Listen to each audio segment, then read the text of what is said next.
Trey Hendrickson's quiet return to Bengals training camp has made plenty of noise. After missing the first week in pursuit of a contract extension, the star edge rusher showed up, but not to practice. Instead, he's staging what's known as a hold-in, signaling to team brass that while he's present, he won't participate until serious talks begin.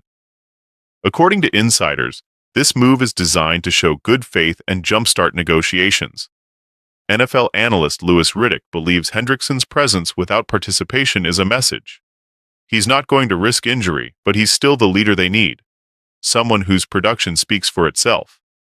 Riddick voiced frustration that it's come to this. With Hendrickson's elite character, consistent production, and locker room presence, Riddick sees no excuse for the delay.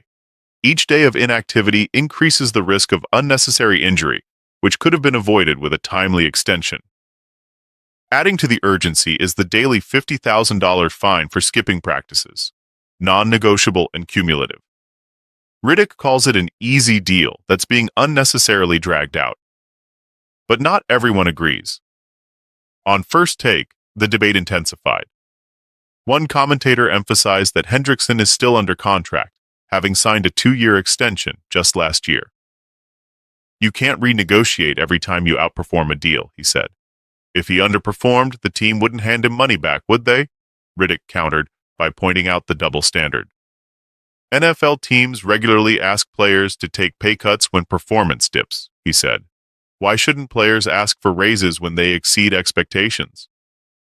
StephenASmith entered the discussion forcefully. "Trey Hendrickson has 35 sacks in 2 years. That's more than anyone else in the league," he noted. "He's the anchor of a shaky defense. Even Joe Burrow said, 'We need to take care of Trey.' But here we are because of one man, Mike Brown." Smith reminded viewers of Brown's reputation for frugality and mismanagement, noting the Bengals' mediocrity before Burrow arrived. "This franchise struck gold with Burrow, and now they're back to penny pinching," he said. "You can't talk about honoring contracts when teams cut players left and right for cap reasons. This is business. Players deserve leverage too." The larger issue, according to both Riddick and Stephen A., is the NFL's inconsistency. Teams want loyalty from players, but frequently discard contracts when it suits them. "If you can cut me for cap space," Riddick argued, "I can ask for more money when I'm wildly underpaid. Fair is fair." Meanwhile, in Chicago, rookie quarterback Caleb Williams is drawing attention for very different reasons. Under new head coach Ben Johnson, Williams has looked increasingly comfortable in the Bears' revamped offense. Johnson praised the rookie's progress, noting his clean preparation and ability to adapt to shifting formations. Still, ESPN's Kimberly A. Martin cautioned fans to be patient. "If the Bears are playing meaningful games in December and January, that's a success," she said. "Ben Johnson is building this offense from scratch. Caleb will make mistakes, but you want to see growth, confidence, and command." Others weren't as optimistic. "We haven't seen him perform under real pressure," one panelist noted. "Thanksgiving against the Lions last year, he didn't manage the clock and cost them the game.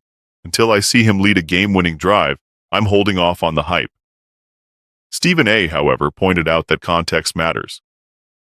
"He threw for 3,500 yards and 20 touchdowns behind a line that nearly got him killed," he said.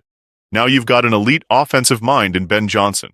That's a big upgrade from Matt Eberflus. There's every reason to believe Caleb can rise." Even so, questions remain. Is Williams the guy, or just another high pick in a troubled franchise? "Washington's not asking these questions about Jaden Daniels," a panelist noted. "They know he's the real deal. Chicago's still guessing." But for now, patience is the theme. With a new staff, revamped scheme, and a young QB finding his footing, the Bears are hoping they've finally found the cornerstone they've lacked for decades.